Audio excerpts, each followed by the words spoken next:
Hey, thanks for watching. In this quick video from the second annual HVACR Symposium, my very good friend Joe Medosch comes on to talk about some healthy home principles, healthy housing principles that HVAC contractors can take to heart. As we go into this world that cares so much about indoor air quality, we need to start paying attention to the entire structure, and Joe really is one of the foremost experts on healthy homes and how that integrates with being an HVAC contractor, a technician. So thank you to Joe. Thank you to everybody who spoke and sponsored the HVACR Symposium. Thank you to Emerson for making these live streams possible. I hope you enjoy this video, and I hope you learn more about how to improve your customers' health through paying attention to the entire home.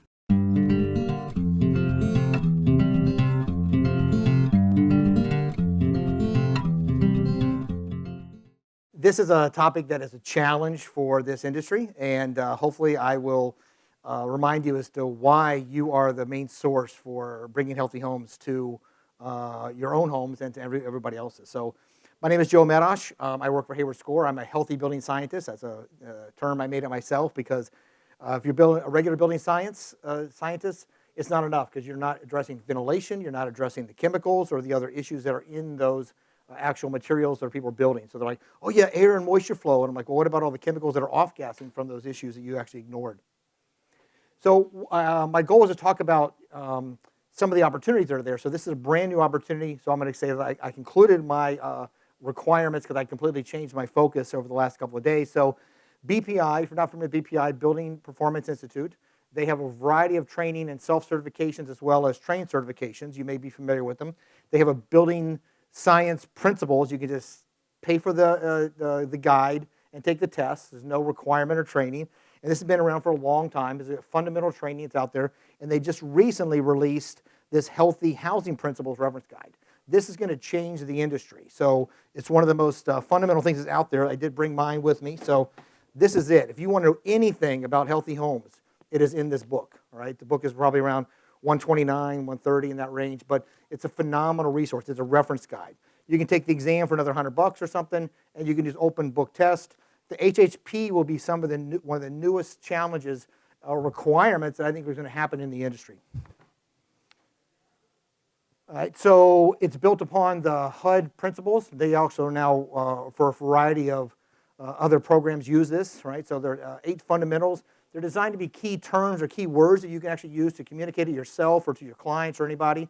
So they're built on clean, dry, pest-free, contaminant-free, safe.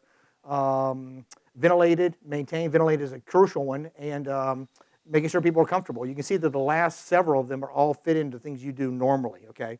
And I tried not to look at the screen to remember what they were, all right? So these also fit into a variety of stuff that does fit into building science, all right? In terms of air sealing or exhaust fans, ventilation, clearly straight up with the kind of things you're doing regularly, all right?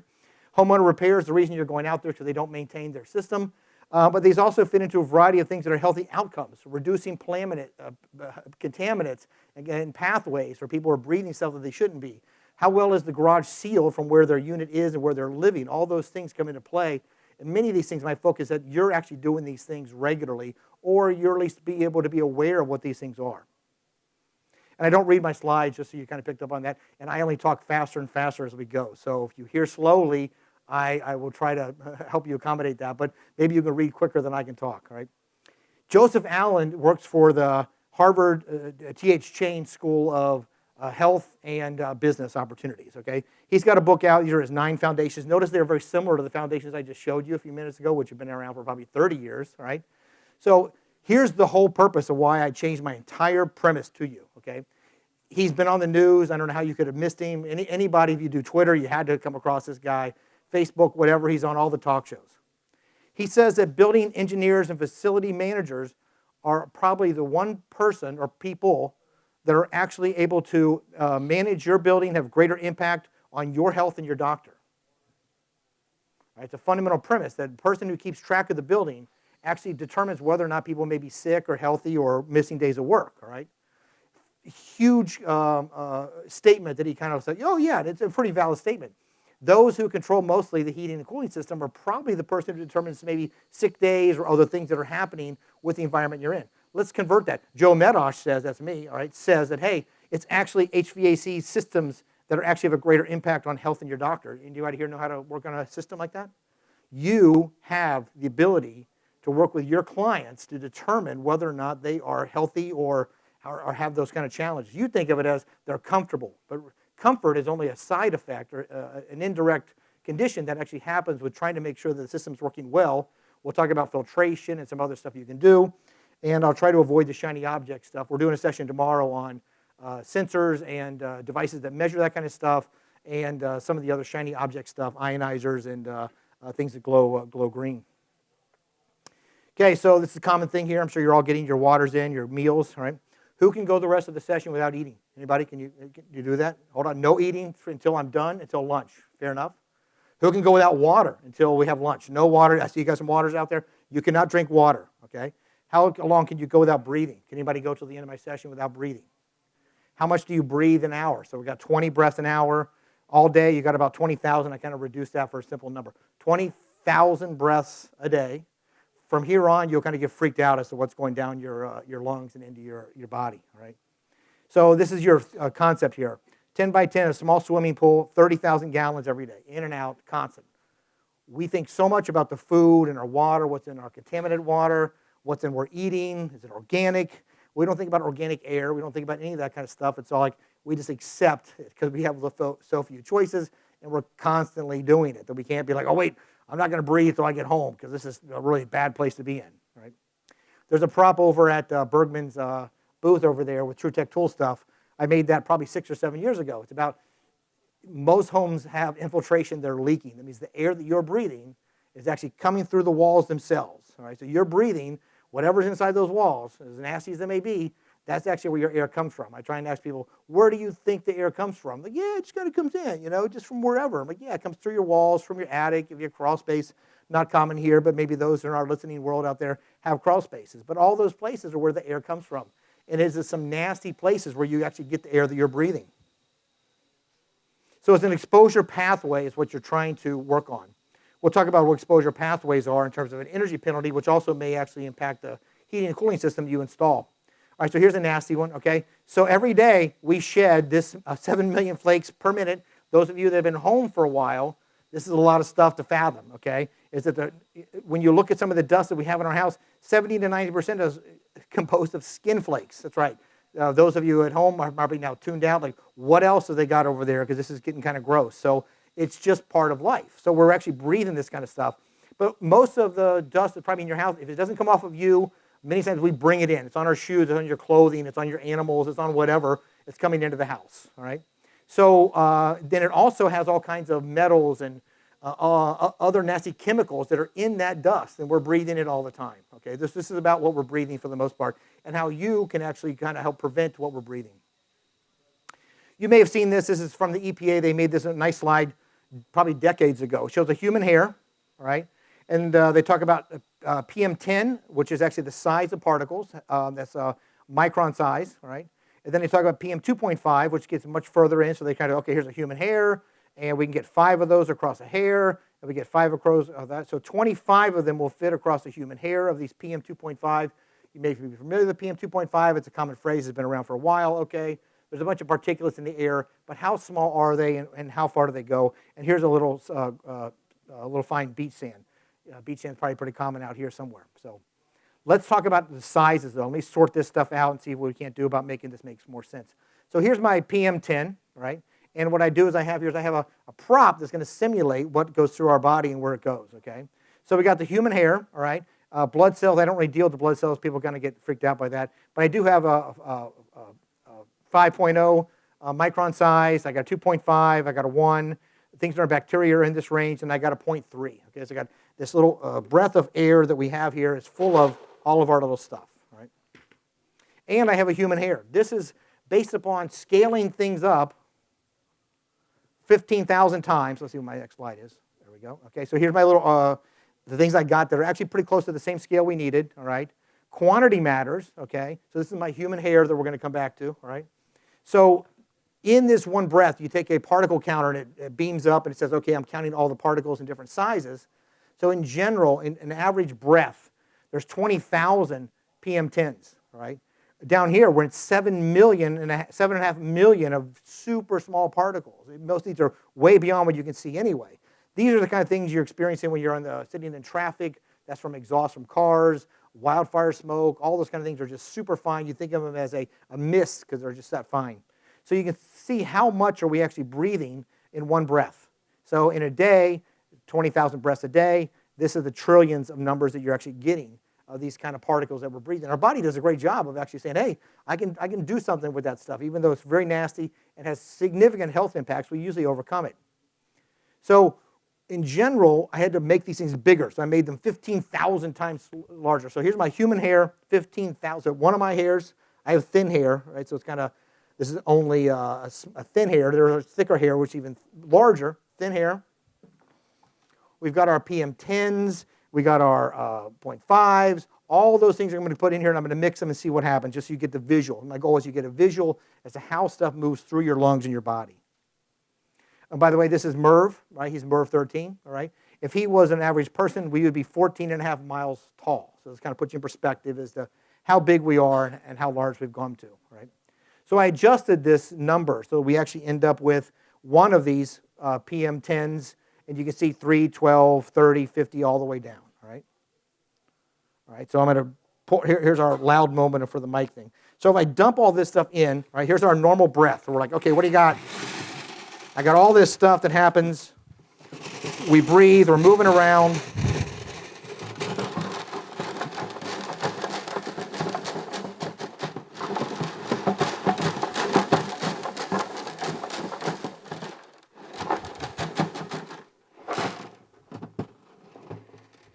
$20,000 breaths a day, right? This is the kind of stuff that's moving through. Some of it kind of gets caught higher in your respiratory system, lower and lower and lower. And my goal was you get this concept of how much of it gets further and further into your bloodstream, okay? Even the 2.5, these yellow or these pink balls in here, they can actually get into your bloodstream, but you can see how much more there is of the other ones, all right, and how far they're getting into them, right? Significant health impacts are coming from these types of particulates, all right? So we're going to talk about that and talk about what can be done to reduce this. All right, so here's our number. So I tried to keep a color coding system that went through, all right? So the blue, when I ordered it from Amazon, it turned up green, but it's close enough. The concept here is that when we actually have these particles, you can see how deep they are in the lungs. Our goal is to kind of connect these two. But there's even a blood-brain barrier. When you're breathing, there's actually parts of your nose that are connected to your olfactory factory that go right into your blood. So you can actually sniff stuff, and it goes right. It doesn't even need to go through your lungs to actually go straight directly into your brain, all right? So here's a video I'm going to play. We'll check the sound real quick as it plays.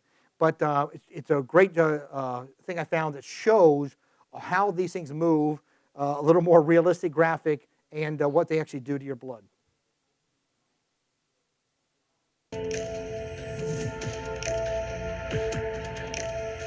The small smoke particles from air pollution, or PM 2.5, are more than 25 times smaller than the width of a human hair.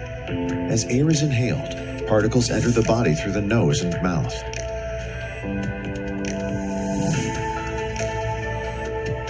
Air passes through the respiratory airway and finally reaches the alveoli, tiny air sacs in the deepest part of the lung.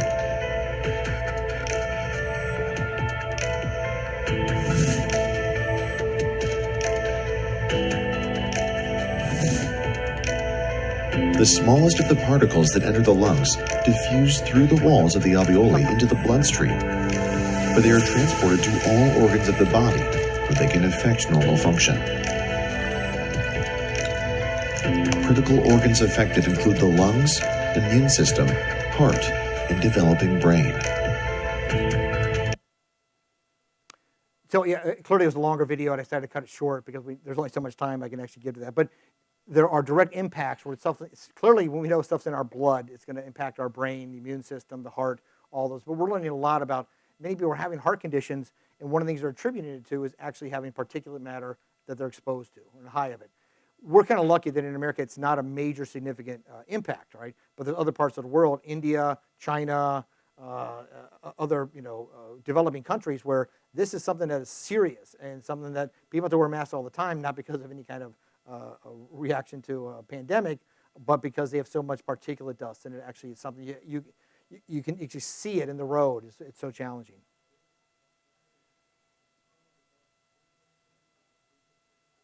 So I found this recently. This is actually called See the Air, where they're showing you from PM10 how far this stuff gets into your body, all right, versus 2.5 all the way down to 1, which is the most significant. That smaller stuff, 0.1, is you would actually think of this as almost a gas because it's so small. So if you're stuck in traffic and you got your windows down, that's the kind of stuff that's getting into your blood system and going all the way through your body as you're breathing those kind of chemicals. If you can smell the car in front of you, it's actually, as you're smelling it, you're actually breathing it, it's going into your blood system. So in 2005, maybe hard to read there, but in 2005, they attributed 130,000 deaths to particulate matter, all right? So what they're saying is they understand deaths, conditions, how many people are dying from certain things, and they do some extrapolation. Same with the radon. They don't really know exactly if you died from radon. They do a variety of health attributes to determine, oh, based on these conditions, we think this is actually the significant amount. So it's no small number by any means. Oh, I do have a section later we'll come to, but I just want to make sure we got to this in terms of our time frame. This comes from Linda Wigington. She's in Pittsburgh area where they actually have high particulates.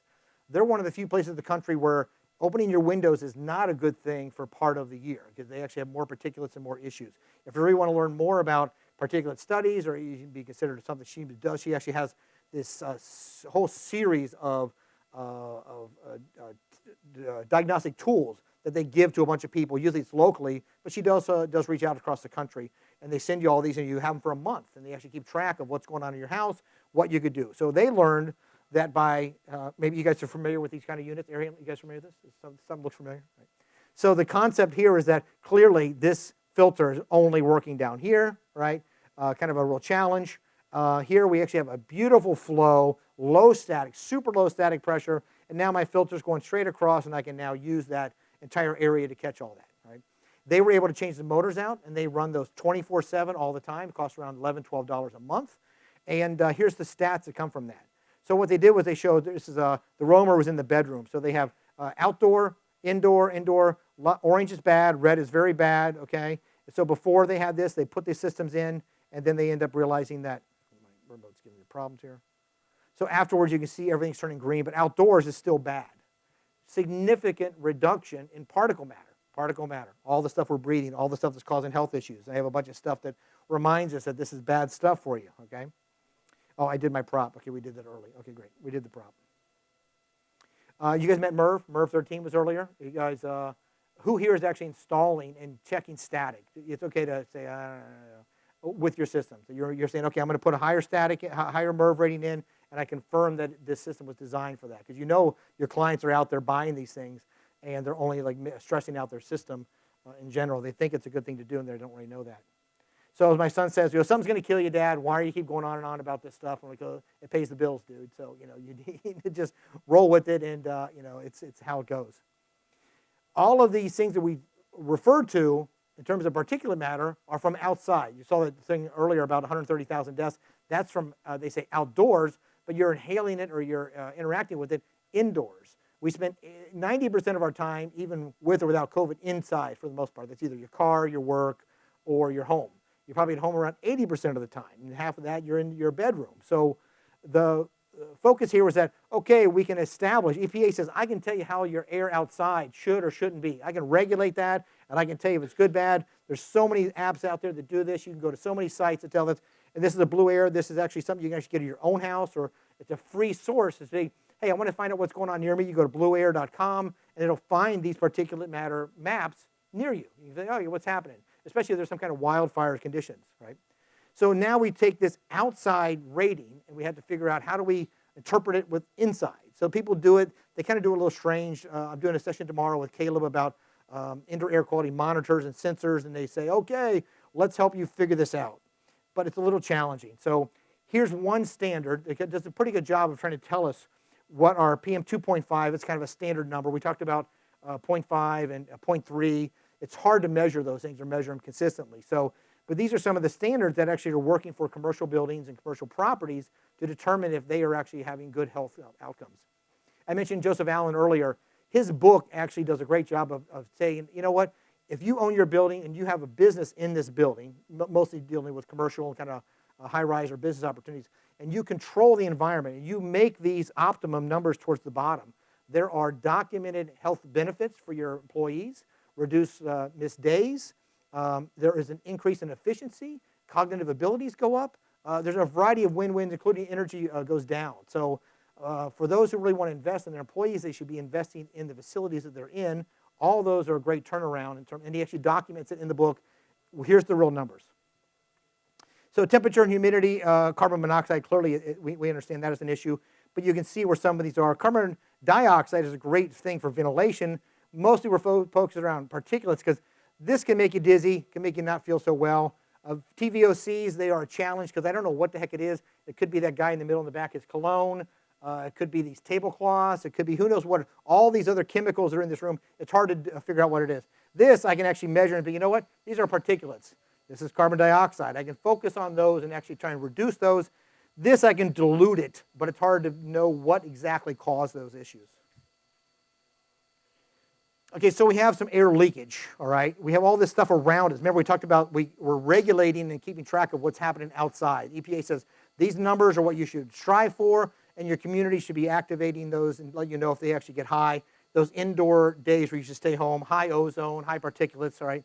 But these things are all coming inside. These are the contaminant pathways. These same pathways are the same ones that are impacting your systems working well and operating well at their efficient manner. So all these things are coming inside, and we're like, oh yeah, inside is 5 to 7 times worse, 2 to 5 times worse. It's way worse than that. We just don't regulate it or we actually keep track of it. But not only are they keeping track of what goes in, but what are you doing inside?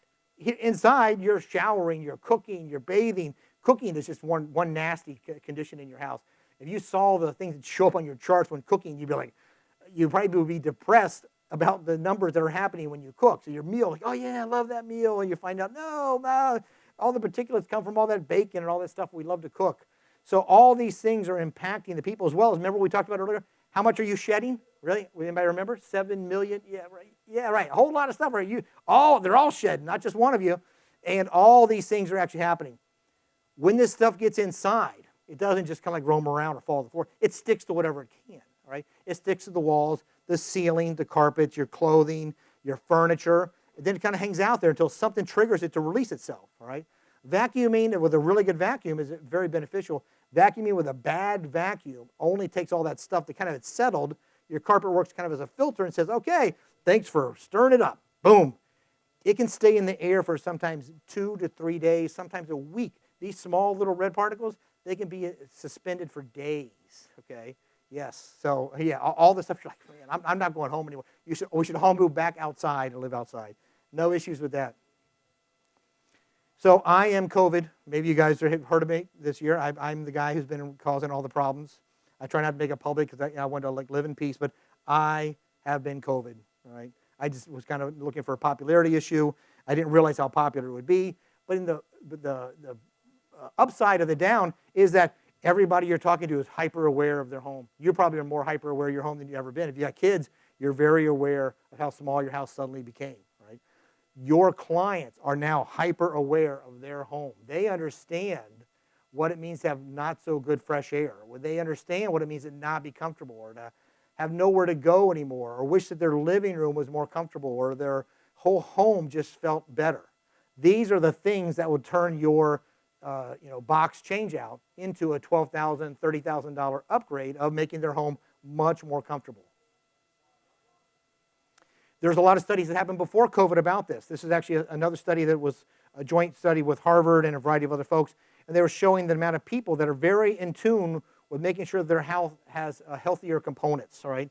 These people wanted to make sure that if they had children and they had younger people want to know, I want to make upgrades to my home that are healthier. You can see here younger folks are really want to make these kind of investments. And indoor air quality was one of the top factors they're evaluating.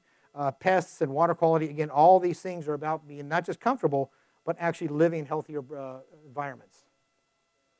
There's a variety of chemicals that are out there. I'm going to just remind you that I'm not going to just focus on PM 2.5, but I will give you 7 seconds on some other stuff that's out there from household pollutants, the things we're using. So if you're using this stuff, they also give off PM 2.5 and VOCs and a variety of other conditions out there. The amount of chemicals, one of my props is over on, I have a couple of props here today. The other one is over on Bergman's table off to the left side. It's a little tiny container full of all the stuff that's in our house, little pieces, and see if you can identify some of them because they all have all of these kind of things that are just so hard to actually pronounce or know what they do, but they're all giving off VOCs and toxic gases. Again, all the stuff we're breathing. It wouldn't be that much of an issue if you lived in a home from 1945 or something. It was ventilated well, just naturally. It was leaky as heck. All those things were actually kind of a good thing because all the stuff that we now live with actually was able to ventilate itself. But instead, we're making homes super, super tighter. We're making them tighter, and yet we're not doing a very good job. No, we're doing an awful job of ventilation. I'm not one to be like, oh yeah, we put an exhaust fan in the middle of the house. That's ventilation. That's a fart fan in the middle of the house. That's all it is. It's not ventilation. It is not. So don't be confused by the code or all the people talk about like, oh yeah, you got a whole house ventilation system. No, you have an extra fan that may run 24/7 or run 20 minutes out of the hour. That's not ventilation. That's an exhaust fan in the middle of the house. Again, here's some of our stuff that we have. We're not getting rid of this stuff, and it's all taking into effect. So let's talk about you, the AC contractor. This is something we actually worked on at Hayward Score. Me and my boss, Bill, came up with this concept that there's a triangle of things here. There's an assembly, it needs to be maintained, and then the people live in it. These are probably the people that can destroy an entire triangle all by themselves. They're like, I didn't do anything in my house. I don't turn on the exhaust fans. I don't use anything in the house well. I got a kitchen range hood. I never use it, right? But you're showing up because they didn't do a good job of maintaining it or it wasn't built well in the first place, all right? I'm sure you've been in many calls where you're like, who the heck installed this? Man, this was crazy. So you have two parts of this triangle, and your goal is to convince them or work with them to figure out how their habits can actually be adjusted to put them forward. Anybody here familiar with the duct test? I actually came down and trained hundreds and hundreds of contractors down here, just as you guys switched over your code a couple of years ago, about the blower door test. We actually went through the whole concept. But the reality is there's not much difference. This is just a shell. This is just a shell, a fan with a motor and a gauge, fan with a motor and a gauge. These are all the same kind of concepts. I still have a hard time convincing people that if you're an HVAC contractor, this will help you as much to figure out your system's working well than this will. This is a great job of determining direct leakage. This is actually way larger. The largest duct in the house is what? What's the largest duct you guys work with? The house. That's right. So the most forgotten and largest duct system in the house is the actual house itself. So if you're learning those infiltrations, you think of them as an energy penalty. What have you figured out so far? They're not an energy penalty. They are a contaminant pathway. They are a way for all this other stuff to get into the house, right, which you also need to address. You want to address the energy penalty, and now you want to also address the contaminant pathway penalty. So I'm going to go through some images now in terms of how they move through the house. Let's talk about outside air coming in. So we take our normal house, all right? Most attics are vented, so now we've got green yucky stuff coming through the attic, and it's going to get into the attic. Very common setup here, except that we have a lot of penetrations that are going down to the other floors, right? So it's not uncommon to have attics that actually have these kind of issues. A bunch of holes where probably had wiring, plumbing, and even the gaps around all of the drywall where they're connecting. You don't think it adds up to a lot, but you can actually have anywhere from 1 to 3 square feet of openings from your attic down to below. But you're like, air doesn't go down, right? So there's your contaminant pathways. Air does go down. We'll talk about how that can happen. So it's a variety of issues from either temperature differences or those dang fans that we're trying to use to eliminate stuff. They're good and bad at the same time. So here, that air that came in from the attic is now coming down from inside my walls, inside the drywall, inside the openings, works its way down all the way from the attic to the second floor. We're like, how does that happen? All coming down, right? We can see the path now. It shows up across the ceiling on the first floor and shows up in the electrical boxes or anywhere else it can leak because I got an exhaust fan here that's actually pulling a lot of CFM throughout the house. Air in equals air out. Where's it coming from? So that's our goal, is to figure out what's happened here. So now we got air moving through. Maybe it just went backwards. There we go. So I got moving through, and now we have other exhaust fans. All this stuff is leading to wherever it can leak. Path of least resistance is where your air is going to come from. So all these connectivity areas around different floors or near the crawl space, all these are causing the issues to happen in terms of what's in the wall. Go back to the section we talked about where you could see what's in the walls and where air is coming from in your environment. And the dryer takes out all of this air in this entire house in 20 minutes. All right, so it doesn't take long. Actually, it's an hour. So when 1 hour, all the air in your house is exhausted in exchange with one dryer. So one of my goals was to convince HVAC contractors that you are the reason the house failed when it comes to air leakage. So somebody comes out and does a blower door test, and they're like, it failed. And everybody says, oh, it's you, the plumber. Like, no, no, no, I sealed all my spots. Electrician says, no, my holes are small. I got those sealed easily. Everybody says, no, no, it's you, HVAC contractor. This is where your leaks are. Your leaks are in all of your joints that weren't sealed correctly, all the little boots that you didn't seal, all the big pathways where you're running ducts all the way down to another floor. That is why these homes are failing with their blower door tests.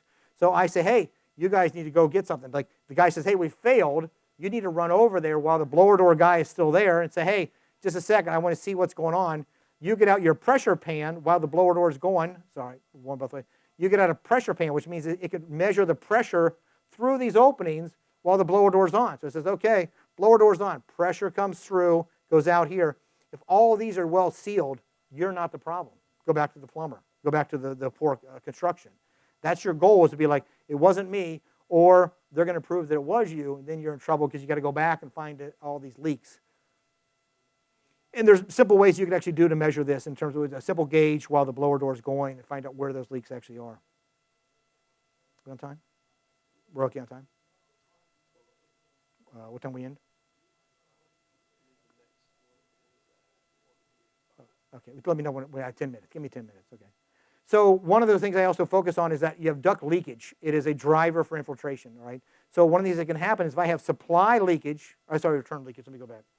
There we go, supply leakage. Maybe we're missing something. All right, there it is, okay. So I got supply, positive. Yeah, that's the return. Sorry, it skipped through one. Maybe it's on the next slide. So what happens when I have return leakage? So it's grabbing extra air, right? We're like, oh yeah, that's a penalty. You're losing energy. No, you're grabbing whatever it is from the attic or the crawl space and pulling it into the house, right? And many times it should be where there's a filter, but if they have a filter down here, I'm pulling it in over here and I'm bypassing the filter. So it depends on where it is. This can actually impact it. But it's also saying, you know what? I'm going to pressurize the house. If I had to choose, I would rather pressurize than depressurize. But now I'm actually pushing stuff out, which is actually the better thing than the opposite. All right, here we go. So we have supply, all right?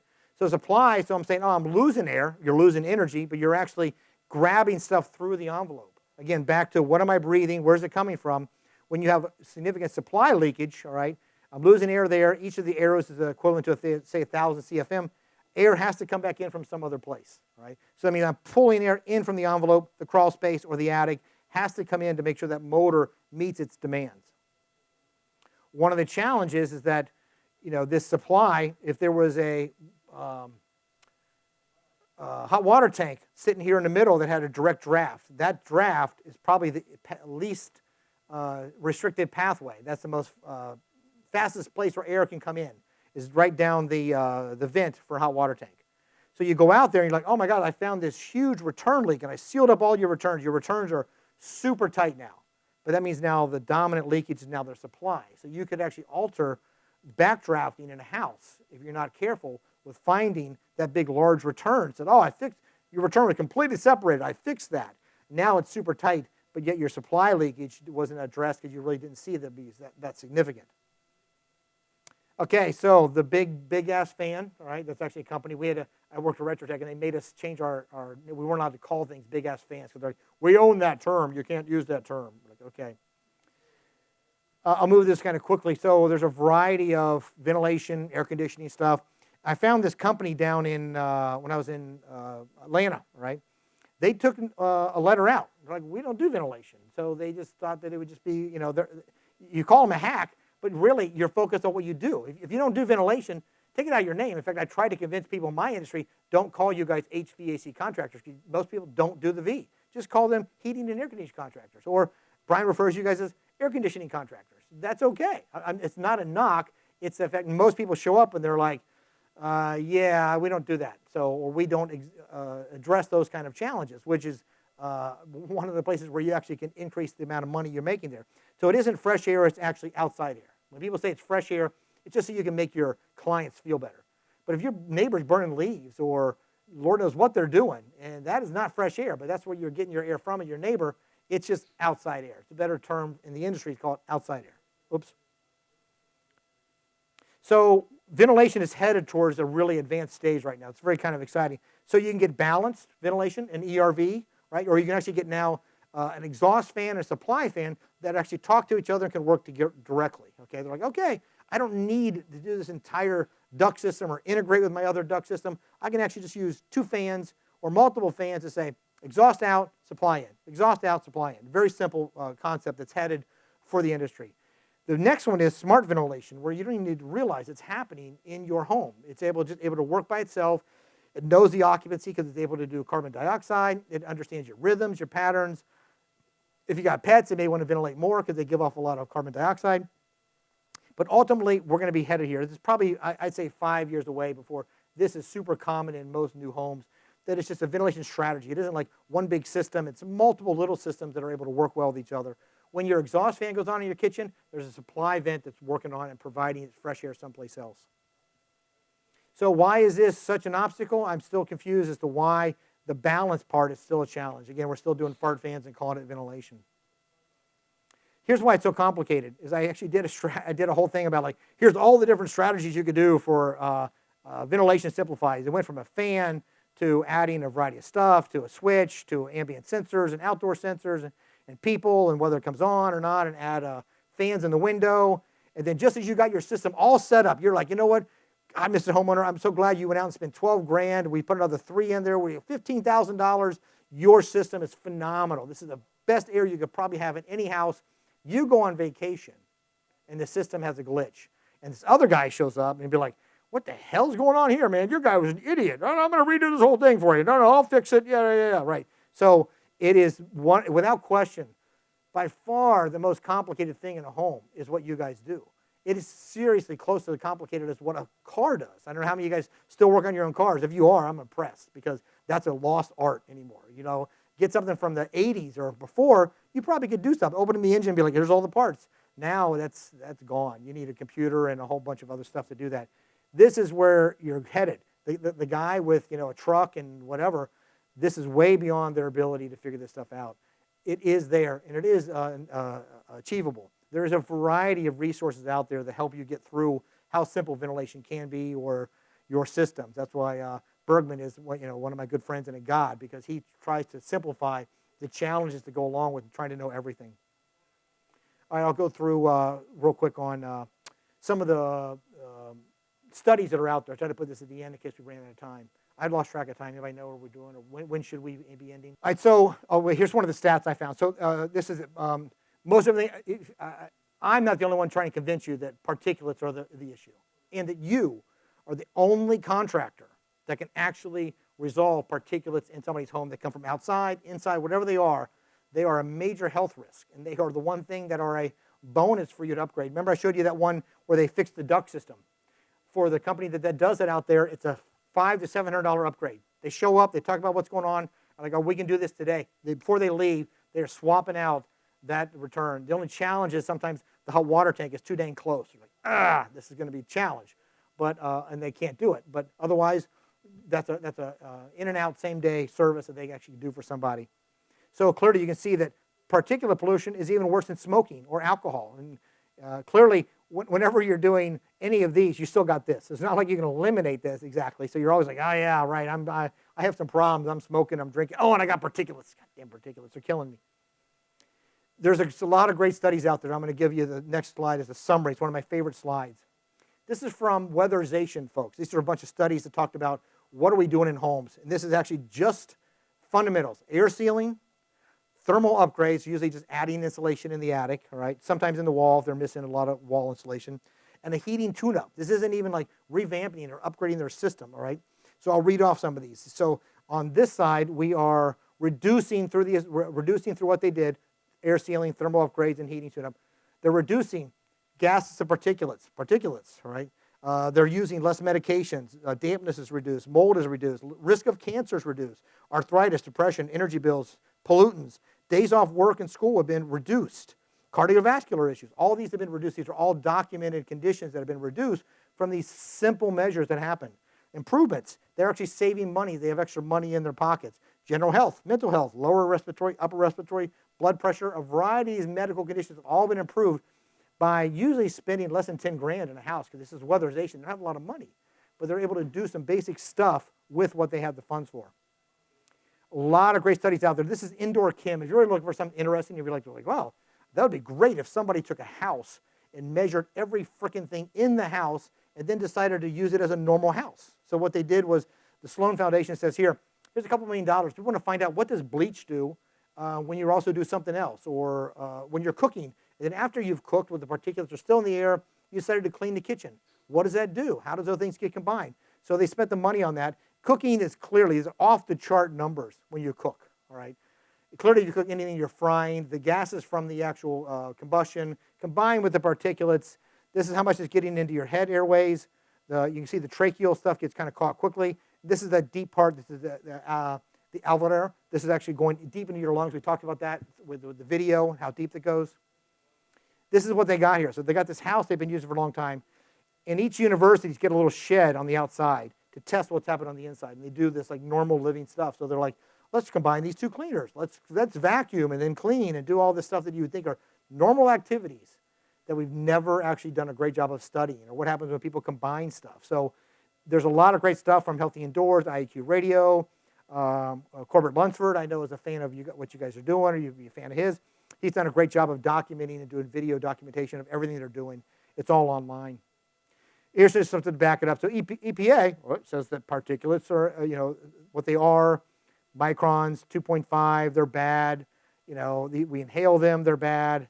Some of the health stuff that they say is bad. We've already gone through some of this, but I wanted to back it up with the EPA. If you're going to do anything with a homeowner, you want to make sure that you are a trusted source. It means you're using other people's documented information, not just saying like, hey, particulates are bad. Like, why? It's something that make me cough. That doesn't go over well to an occupant or a homeowner. You want to be able to have resources that actually go past that. So irregular heartbeats, non-fatal heart attacks. These are all stuff that we're now just really figuring out why particulates are becoming such an issue in our homes. Here's some other stuff, a lot of great evidence showing why these are doing short-term exposure, nitrogen dioxide and ozone. We kind of mentioned those earlier, but nitrogen dioxide is usually given off from cooking. In fact, most of the appliances you buy today that have gas, they were like, oh, carbon monoxide was kind of an issue, so let's adjust the flame. And when they adjust the flame to reduce carbon monoxide, they kind of introduced more nitrogen dioxide, sorry. So some of the things you're like, oh yeah, this has done a much better job. Their flames weren't really retuned to reduce that. And ozone is a combination of a variety of stuff, and it can actually combine with other stuff to create particles. So it in and of itself is a whole analysis by itself. We could do a whole other show on that. So occupants are complicated. We've seen some of the evidence of that, between your lungs and what's going through your blood, how all the kids. Homes are complicated. I mean, we understand these are like, home is a system and all the stuff. And the most complicated thing in there, you own. It's what you do. Let's put them together. That's a real complicated situation. Even though you may have installed a perfect system, you have a duct leakage that's less than 25 CFM, your system is running as efficient as possible, you've got the best MERV filter inside, you've done everything possible, low static, this is it, beautiful. I would give anything to have the system in my own home. They're not happy and comfortable. Everybody has their own extreme sensitivities that you may find out that are really hard. People who have hypersensitivities, they understand more about themselves and their house than you will ever. And you need to use that as a tool. Use your occupants who have hyper conditions as how to help them help themselves. What are the things that usually bother you, ma'am or sir? Usually there's conditions that they are more aware of, so don't try and tell them what they should or shouldn't know. It'll only snap right back at you. They will be determining what kind of house they want to live in, what's around them. I've seen people be like, oh my God, their lawn is too green. And I'm like, come again? Like, oh yeah, they're putting fertilizers. They're having a truck spray fertilizers in their yard. And they know that they didn't want to live near that, so they didn't buy this house. So they are aware of their conditions better than you ever would be. I want to do a special thanks to Linda Wigington at Raucous. If you're looking for some phenomenal information, or reach out to her, say, hey, I caught this class that Joe did. Can I become one of your cohorts and tell them where you live and what you want to do, and learn about their page, because she's got some phenomenal resources. She is the mother of particulate matter and diagnostics, carbon dioxide and particulates and a variety of stuff in your home. I mentioned this at the very beginning. This is the Healthy Housing Principles. Great resources here.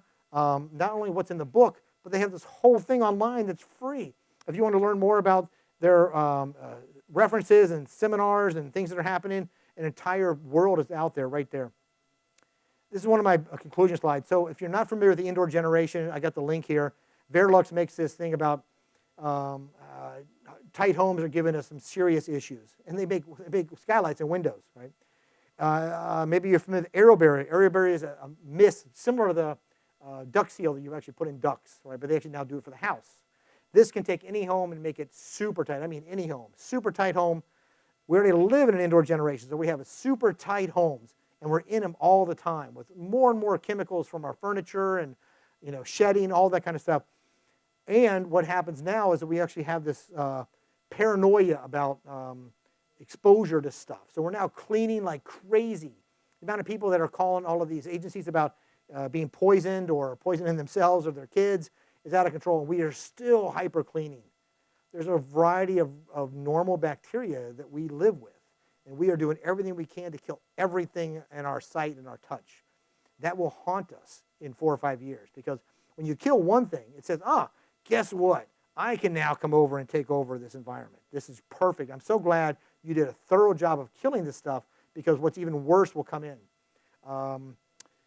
There's a good book on that. I don't know if I have it in here. Maybe I took it out. So it'll come to me in a second. Special thanks to Kalos, HVAC School, Hayward Score for allowing me to come here. So all chemicals matter, all particulates matter, people matter, everything matters. Do the best you can of your own home and use that as an experience to try to see if you can't help your clients. Never Home Alone by Rob Dunn. That's the book I was talking about. He does a great job of explaining what we're doing to sterilize our environment, and have been even before COVID. So it's a great resource. All right, that's it for me. Questions? Any questions? Anybody out there? Anybody out there? That's right. Great, cool. All right. My real take on this is that probably you guys are a little more into the heat pumps down here, but 25 years ago, people were like, heat pumps? What the hell's that? Right? Even anywhere, New York, heat pumps. I live in Colorado, heat pumps. Everybody's figured out heat pumps. Controlling healthy homes is the next part of your industry that people are still like, I don't want to mess with that. But you're going to find out that your homeowners, if you don't do it, they're going to be like, okay, thanks, I'm going to call somebody else. That's what they want to know, is you're able to talk that language with them. And remember, they probably have done more research maybe than you have, but your goal is to stay ahead of them. And this is one of your key resources now. There was nothing like this ever. This came out about 6 months ago. So my good friend Kevin Kennedy was the main editor, and it's just full of great information and great resources. Thanks a lot for coming, guys. Thanks for watching our video. If you enjoyed it and got something out of it, if you wouldn't mind hitting the thumbs up button to like the video, subscribe to the channel, and click the notifications bell to be notified when new videos come out. HVAC School is far more than a YouTube channel. You can find out more by going to hvacrschool.com, which is our website and hub for all of our content, including tech tips, videos, podcasts, and so much more. You can also subscribe to the podcast on any podcast app of your choosing. You can also join our Facebook group if you want to weigh in on the conversation yourself. Thanks again for watching.